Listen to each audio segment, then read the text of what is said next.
Horror कहानियां थी। चुड़ैल पार्ट 1।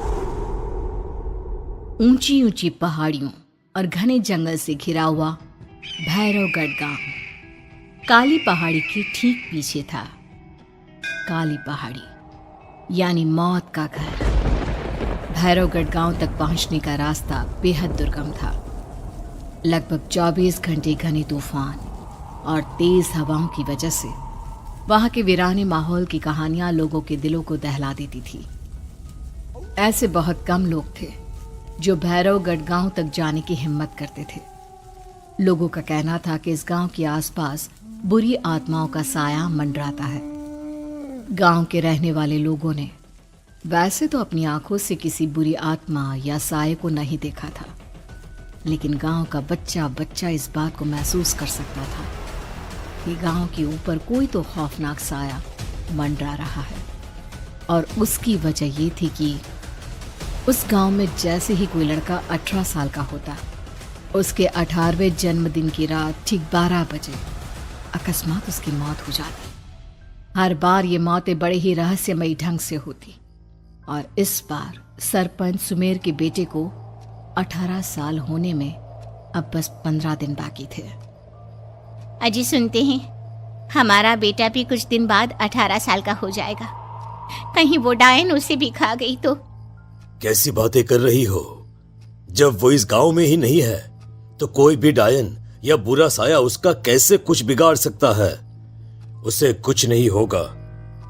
हाँ जानती हूँ, आपने उसे पढ़ाई के बहाने इस गांव से बाहर निकाल शहर भेज दिया है, लेकिन ये भी तो सच है ना कि वो बार बार यहाँ आने की जिद करता रहता है।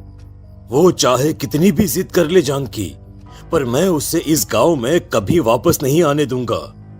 मैं नहीं चाहता कि गांव के दूसरे लड़कों की तरह मेरे बेटे की भी अजीबोगरीब ढंग से मौत हो जाए। कभी कभी तो लगता है कि हम सब गांव वालों को हिम्मत करके अपने गांव को इस बुरी आत्मा से छुड़वा लेना चाहिए। लेकिन कौन जानता है आखिर वो खतरनाक साया किसका है? वो काली आत्मा कौन है जो रातों रात हमारे गांव के लड़कों को निगल जाती है? सुमेर और जानकी जब ये सारी बातें कर रहे थे तब रात के लगभग 10 बज चुके थे और हर रात की तरह भैरवगढ़ गांव एक भयानक काले तूफान की आगोश में था। बाहर चल रही तेज हवाएं और बारिश के बीच कभी कभी ऐसा लगता जैसे कोई बुरी तरह से चीख रहा है। किसी के तड़पने और चीखने की आवाजें गांव के कानों में बार बार टकराती, पर वहां रहने वाले किसी भी औरत या आदमी के अंदर इतना साहस नहीं था कि वो अपने घर से बाहर कदम रख के उन आवाजों तक पहुंच सके। सो जाओ जानकी और घर के खिड़की दरवाजे कसकर बंद कर दो। अब जानकी सब खिड़कियां ठीक से बंद करने ही लगती है कि तभी उसे अपने घर के दरवाजे पर जोर जोर से खटखटाने की आवाजें सुनाई देती है। इन आवाजों को सुनकर जानकी और सुमेर के चेहरे डर से पीले और हाथ पैर ठंडे पड़ जाते हैं। जानकी, जानकी, इतनी रात कौन होगा? पता नहीं, ऐसा लग रहा है कोई बुरी तरह से दरवाजा खटखटा रहा है। अरे हाँ, पर किसी की आवाज भी तो नहीं आ रही। क्या करूं? दरवाजा खोल लूं या नहीं? कहीं ऐसा ना हो कि किसी को हमारी मदद की जरूरत हो। लड़खड़ाते कदमों से सुमेर दरवाजे के करीब जाता है और अपने कान को दरवाजे पर रख धीरे से आवाज देते हुए पूछता है, कौन कौन है? कौन है वहां? तभी एक बेहद डराने वाली आवाज उसके कानों से टकराती है। दरवाजा खोलो, दरवाजा खोलो, वरना आज की रात इस गांव में कोई जिंदा नहीं बचेगा। मैं जानती हूँ तुम्हारा बेटा 18 साल का होने वाला है। अगर उसकी जान की जरा भी परवाह है तो दरवाजा खोल दो। इस आवाज को सुनते ही सुमेर घबरा कर पीछे हट जाता है और जानकी को पूरी बात बताता है। कहीं वो डायन हमारे घर तक तो नहीं पहुंच गई? अब हम क्या करेंगे? मुझे दरवाजा खोलना ही होगा जानकी। मेरे पास अब कोई रास्ता नहीं है। इतना कहकर सुमेर डर से अपनी दोनों आंखें कसकर बंद करता है और कांपते हाथों के साथ झटके से दरवाजा खोल देता है।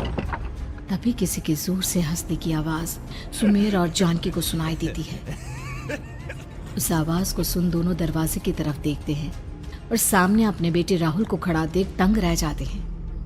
राहुल के हाथ में उसका मोबाइल होता है जिसमें से वो आवाज बज रही थी। ये क्या मजाक है? और तू यहाँ, तुझे मना किया था ना गांव में आने को, समझ में नहीं आता क्या? 18 साल का होने वाला है तू। माँ, आप लोग भी पता नहीं किन अंधविश्वास भरी बातों पर भरोसा करते हैं। क्या क्या मैं अपने घर नहीं आ सकता? आप लोगों से नहीं मिल सकता? देख बेटा, हमने तुझे किसी वजह से ही इस गांव से दूर रखा था और यहां आकर तूने अच्छा नहीं किया। चल चल चल, मैं तुझे अभी के अभी वापस शहर छोड़कर आता हूं। ओफो पापा, आप बेकार की बातों से परेशान हो रहे हैं। बाहर इतना तेज अंधड़ तूफान चल रहा है, कहीं जाने की जरूरत नहीं है। मैं बस आप लोगों से मिलने आया हूं, कुछ दिन रहकर चला जाऊंगा। दिमाग खराब हो गया है इस लड़के का, नहीं जानता कि इस गांव में ये सुरक्षित नहीं है। किसने कहा था तुझे यहाँ आने को? ये आवाजें सुन, बाहर से जो आवाजें आ रही है तुझे सुनाई नहीं देती क्या? अरे माँ, जब जोर से तूफान चलता है, तेज हवाएं चलती हैं, तो इसी तरह की आवाजें आती हैं। ये बहुत नॉर्मल है माँ।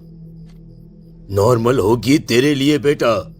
4 दिन शहर में पढ़कर आया है तो अपने माँ बाप की बात नहीं मान सकता। माँ, मुझे अभी बहुत जोरों से भूख लगी है, पहले कुछ खिला दो, और रात भी बहुत हो गई है। हम इस बारे में कल बात करते हैं, ठीक है?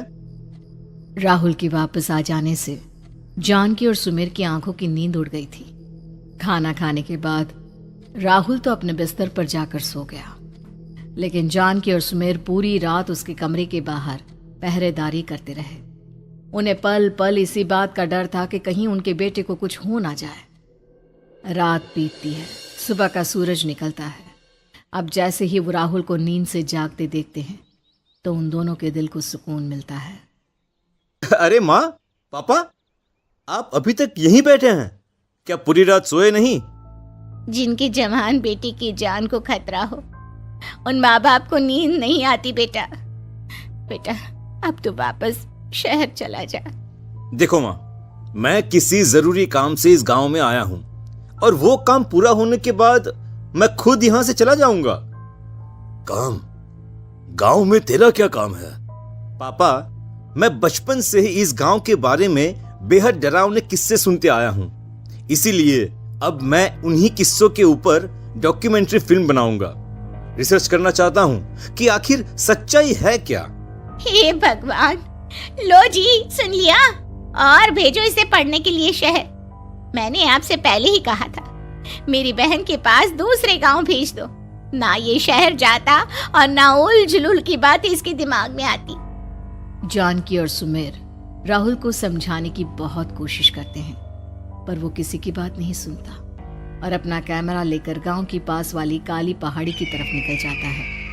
अब राहुल जैसे ही काली पहाड़ी पर पहुंचता है, उसकी नजर पहाड़ी के ठीक बीचों बीच बनी एक पुरानी झोपड़ी पर पड़ती है। यहाँ भी कोई रहता है क्या? ये इंटरेस्टिंग होगा। राहुल की आवाज पहाड़ों से टकराकर उसके कानों में सुनाई दे रही थी। उसने चारों तरफ का नजारा देखकर वहां की तस्वीरें अपने कैमरे में उतारना शुरू कर दिया। तभी अचानक राहुल ने अपने कैमरे में खींची हुई तस्वीर को जूम करके देखा, और उसमें उसे जो नजर आया वो देखकर राहुल की होश उड़ गए। क्या सचमुच उस गांव के ऊपर किसी बुरी आत्मा का साया था? क्या राहुल की जान बच पाएगी? क्या देखा था राहुल ने उस फोटो में जिसे देखकर वो दंग रह गया? इन सवालों के जवाब जानने के लिए देखिए इस कहानी का अगला भाग।